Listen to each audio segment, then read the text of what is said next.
Hello, कैसे हैं आप सभी। पूरा उम्मीद और विश्वास कि आप सभी स्वस्थ हैं, मस्त हैं, तंदुरुस्त हैं। आज की यह क्लास जो है क्लास 12th के आर्ट्स वालों के लिए है, जिनका सब्जेक्ट है पॉलिटिकल साइंस से। पॉलिटिकल साइंस में इससे पहले जो है एक वीडियो आप देख चुके होंगे, जिसमें 10 क्वेश्चन हम लोग ऑलरेडी करा दिए हैं, आपको याद है। तो आज के इस क्लास में जो है 11 से लेके 20 तक के प्रश्नों को आप आज के ही क्लास में याद कर लेंगे, इस बात की पूरी गारंटी है। तो चलिए आज की इस सभा को शुरू करते हैं। सबसे पहला आज का क्वेश्चन है कि बंदी प्रत्यक्षीकरण क्या है। तनी समझिए, बंदी मतलब क्या होता है। बंदी मतलब कि कैदी होता है। अब प्रत्यक्षीकरण मतलब कि कैदी के पक्ष में बोलने वाला, ठीक है। तो आपसे पूछा कि बंदी प्रत्यक्षीकरण क्या है। तो बंदी प्रत्यक्षीकरण जो है एक प्रकार का रीट होता है।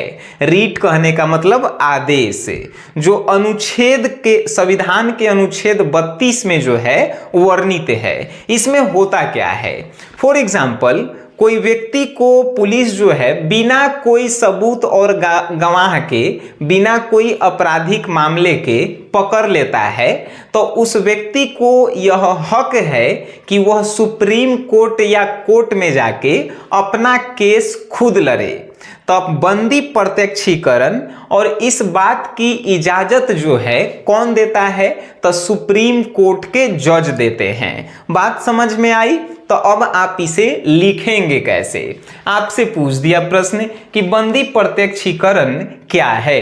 आप लिखेंगे कि बंदी प्रत्यक्षीकरण एक प्रकार का रीट होता है जो सर्वोच्च न्यायालय के द्वारा जारी किया जाता है, जो संविधान के अनुच्छेद 32 में वर्णित है। और इसमें होता क्या है, तो कैदी को बिना किसी आपराधिक मामले के पकड़ लिया जाता है, तो वो कैदी जो है अपना केस खुद लड़ता है। बात समझ गए, याद हो गया, वेरी गुड। नेक्स्ट है राष्ट्रपति की विधायी शक्तियां क्या है। विधायी शक्तियां कहने का मतलब कि संसद जो होता है, लोकसभा और राज्यसभा, इनमें राष्ट्रपति के कितना पावर चलता है, ये सब के बारे में है। तो उनके पावर जो है काफी ज्यादा हैं। आपसे कहेगा कि राष्ट्रपति की विधायी शक्तियां क्या है, आपको लिखना है राष्ट्रपति की विधायी शक्तियां निम्नलिखित है।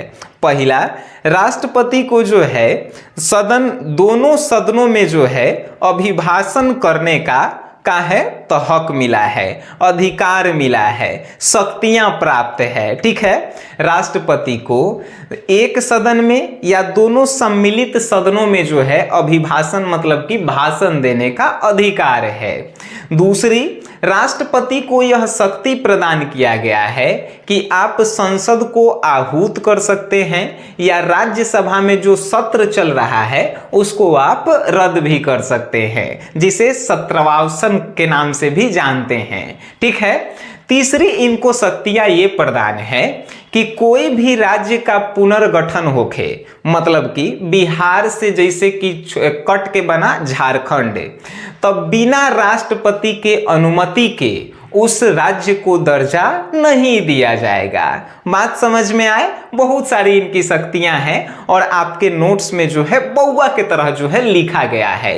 आपके मन में तुरंत प्रश्न कि नोट्स मिलेगा कहाँ। अरे कुछ करेला है, प्ले स्टोर से एक एप्लीकेशन को डाउनलोड करना है जिसका नाम है SGS क्लासेस, जिसपे जो है सनी सर यानी कि मेरा फोटो लगा होगा। इस ऐप को डाउनलोड कीजिए, उसमें रजिस्टर्ड कीजिए, क्लास 12 को सेलेक्ट कीजिए, आर्ट्स के कोर्स को आप खरीद लीजिए, 699 का है। आप पढ़ के आर्ट्स में टॉपर बन जाइए, ठीक है। जब आप देखेंगे क्वेश्चन तो आपको पता चलेगा कि रियल में इंपॉर्टेंट क्वेश्चन सनी सर पढ़ाते हैं, ठीक है। अब जो है नेक्स्ट क्वेश्चन है कि राज्यों एवं संघ शासित क्षेत्रों में क्या अंतर होता है। संघ शासित कहने का मतलब केंद्र शासित प्रदेश पढ़े होंगे आप, ठीक है। और राज्य, आपसे एगो बउआ वाला प्रश्न है, कमेंट बॉक्स में बताइएगा राज्य कितने हैं और संघ शासित प्रदेश जो है कितने हैं भारत में वर्तमान में, ठीक है। हमने के अभी पढ़ेला है अंतर। कमेंट बॉक्स में आप बताइए राज्यों एवं संघ शासित क्षेत्रों में क्या अंतर है। तो राज्यों एवं संघ शासित क्षेत्रों में निम्नलिखित अंतर है। एक तरफ राज्य लिखेंगे, दूसरे तरफ संघ शासित क्षेत्र यानी कि केंद्र शासित प्रदेश भी आप लिख सकते हैं। पहला अंतर कि राज्यों में जो है शक्तियों का बंटवारा राज्य सरकार और केंद्र सरकार दोनों के पास होती है, मतलब कि मुख्यमंत्री और प्रधानमंत्री दोनों के पास। लेकिन संघ शासित क्षेत्रों में जो है शक्तियों का बंटवारा सिर्फ केंद्र सरकार के पास ही होता है, पहला अंतर। दूसरा, राज्यों की तुलना अगर संघ शासित प्रदेश से की जाती है तो क्षेत्रफल की दृष्टि से और जनसंख्या की दृष्टि से भी जो है राज्य बड़े होते हैं, जबकि केंद्र शासित प्रदेश जो है छोटे होते हैं। तीसरा अंतर, राज्यों में जो है जो भी कार्यों का निर्णय होगा वो जो है केंद्र सरकार और राज्य सरकार मिलकर करेंगी, लेकिन इसमें सिर्फ केंद्र सरकार ही करेंगी। बातें समझ में आए तो बोलो हाँ। नेक्स्ट है कि राजतंत्र एवं गणतंत्र में क्या अंतर है, आइए समझते हैं। राजतंत्र जो है पहले हुआ करता था, यानी कि राजा के बेटा ही राजा बनेगा, वहां पे कौनो चुनाव उनाव नहीं होता था। गणतंत्र कहने का मतलब कि भारत में संविधान लागू हुआ और उस समय से जो है तो चुनाव प्रक्रियाएं शुरू हुई। तो आपको बताना है कि राजतंत्र एवं गणतंत्र में क्या अंतर है। राजतंत्र कहने का मतलब जहां पे राजा का शासन होता है, पहला अंतर। गणतंत्र में जो है जनता का शासन होता है। राजतंत्र में जो है राजा का चुनाव नहीं होता है, लेकिन गणतंत्र में राजा का चुनाव होता है। राजतंत्र में जो है कोई भी निर्णय सिर्फ राजा लेता है, लेकिन गणतंत्र में जो है जनता आपस में मिलकर निर्णय लेती है। बात समझ गए? Very good. बहुत सारे अंतर आपके नोट्स में इसके लिखे गए हैं। नेक्स्ट है कि साम्यवादी अर्थव्यवस्था एवं पूंजीवादी अर्थव्यवस्था में काची अंतर है। अब आपको बताना है साम्यवादी अर्थव्यवस्था, समझिए पहले ही क्या है। साम्यवादी अर्थव्यवस्था वैसी अर्थव्यवस्था को कहते हैं जिसका कंट्रोल सरकार के हाथ में होती है, ठीक है। पूंजीवादी अर्थव्यवस्था वैसे अर्थव्यवस्था को कहते हैं जो एक पूंजीपति व्यक्ति के हाथ में उसका कंट्रोल होता है, ठीक है। अब इस दोनों में अंतर लिख दीजिए कि साम्यवादी अर्थव्यवस्था एवं पूंजीवादी अर्थव्यवस्था में निम्नलिखित अंतर है। पहला अंतर का लिखेंगे तो साम्यवादी अर्थव्यवस्था में कोई भी वस्तुओं के मूल्यों का निर्धारण सीधे सरकार करती है, लेकिन पूंजीवादी अर्थव्यवस्था में वस्तु के मूल्यों का निर्धारण बाजार तय करता है कि बाजार में वह चीज कितना में बिक रहा है, ठीक है। साम्यवादी अर्थव्यवस्था में क्या होता है तो साम्यवादी अर्थव्यवस्था में जो भी नफा या नुकसान होता है वो सब जो है सरकार का होता है, लेकिन पूंजीवादी अर्थव्यवस्था में जो है नफा नुकसान यानी कि फायदा और घाटा जो है एक पूंजीपति व्यक्ति का ही होता है। साम्यवादी अर्थव्यवस्था में क्या होता है कि हमेशा वस्तुओं का मूल्य जो है वो कम देखने को मिलेगा, जबकि पूंजीवादी अर्थव्यवस्था में जो है का तो हमेशा हाई जो है आपको मूल्य देखने को मिलेगा, मतलब ज्यादा। काहे कि मान पूंजीवादी अर्थव्यवस्था कहने का मतलब हम कोई एगो स्कूल खोले, वो प्राइवेट स्कूल हुआ तो वो होगा पूंजीवादी अर्थव्यवस्था, और जो सरकारी स्कूल होगा वो साम्यवादी अर्थव्यवस्था होगा। अब हमारे प्राइवेट स्कूल है, हम कितनों फीस लेवें, हम कैसों किताब बेचें, हम कैसनों टीचर के रखें, वो हम तय करेंगे ना, तो समझिए कि वो पूंजीवादी अर्थव्यवस्था है। सरकारी स्कूल में का लइकन पढ़े ने पढ़े खिचड़ी खाए वो सब सरकार जानेगी। ये एगो एग्जाम्पल था आपको समझाने के लिए, ठीक है। Very good.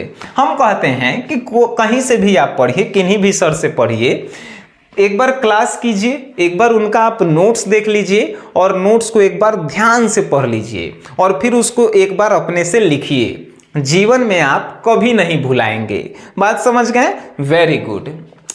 आइए नेक्स्ट क्वेश्चन।